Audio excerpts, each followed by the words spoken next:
Ngayong araw nga pala ay may magbibigay sa atin ng isda. Meron din kasi siya dito maliit na fish farm. Nag-aalaga din pala siya ng Tiger Oscar. Medyo maliit pa nga pala sila at pinapalaki pa. Bukod nga sa tiger, meron din siyang albino. May flower horn din dito at napakalaking janitor fish. Ang kaso lang guys, mukhang may problema. Si Jumbo kasi ay natatakot sa kanyang mga alaga. So paano guys? Tara!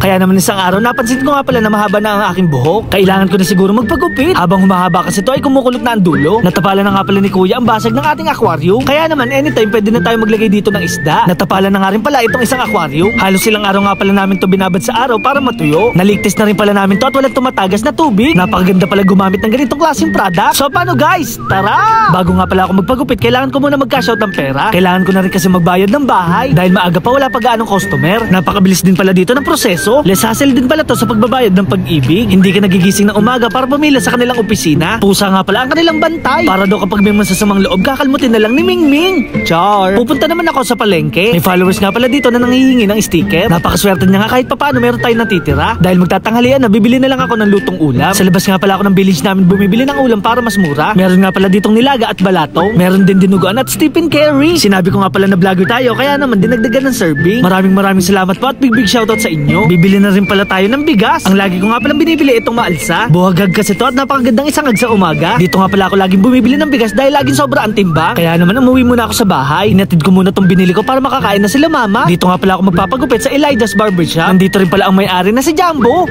Char! Mabuti na lang guys, nandito ang kwentong barbero. Namili na nga pala ako ng gupit na babagay sa aking buhok. Bagay siguro sa akin tong number 38. Ang kaso lang guys, para mas maganda ang 69. Sana nga ay buhay pa ang gumupit sa kanila. Dahil malapit na nga pala ang tag-ulan, hindi na tayo magpapakalbo. Medyo tilapia kasi ang ulo ko at hindi magandang pagmasdan. Hindi ko nga pala napansin na tapos na pala akong gupitan. Maraming salamat nga pala sa barbero natin si Comrade. May gusto nga lang din pala akong balikan. Ito kasing lalaki na kapikit ay may kamukha dito sa ating mga tropa. Siya nga pala si Tigre Guerrero na nag-aalaga din ng isda. Dati nga ay napakadami niyang aquarium. Nag-focus na nga lang pala siya sa isang pirasong isda. Lalaking flower horn nga pala to na medyo mahihain. Ngayon nga pala isasama tayo kay Misaya. Dito nga pala tayo pupunta sa kanilang bahay. Isa nga rin pala siyang fish keeper. Sumama nga pala ako sa kanya dahil may ibibigay daw siya sa atin. Followers nga din pala natin siya at lagi siya nanonood ng ating mga video. Hindi ko nga akalain na dito niya nilalagay ang kanyang mga isda. Kung hindi ako nagkakamali, maliit na grotto nga pala ang tawag dito. Nag-aalaga nga pala siya ng 2 pirasong tiger fish. Oscar nga pala to na katulad ng inaalagaan ko. Ito naman ang tinatawag na albino Oscar. Napakaganda nga pala nito at napakakinis. Meron din ditong flower horn na parang sapsap. Nagulat nga ako dahil meron dito napakalaking janitor fish. Ang kaso lang guys, mukhang may problema. Natatakot kasi si Jumbo sa kanyang mga alaga. Kaya naman itong pleko ang ibibigay niya sa atin. Kakailanganin nga pala namin dito ang malaking plastic. Ang kaso lang guys, ang binigay ng kanyang lolo ay pambalot ng minudo. Hindi naman po kasi kami pupunta ng pistahan para magbalot ng pagkain.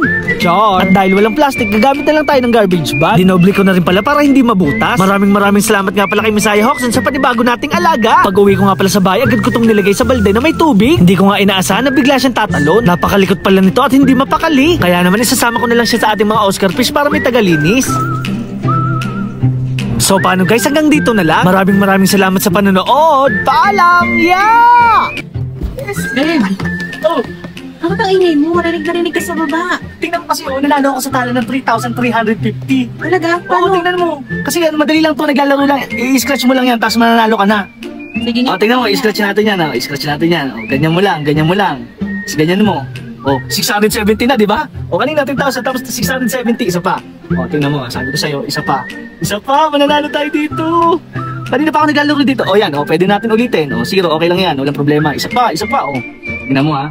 Nanalo tayo dyan, 3,000 ulit sana. Okay lang yan, isa pa. Tingnan mo, scratch ulit.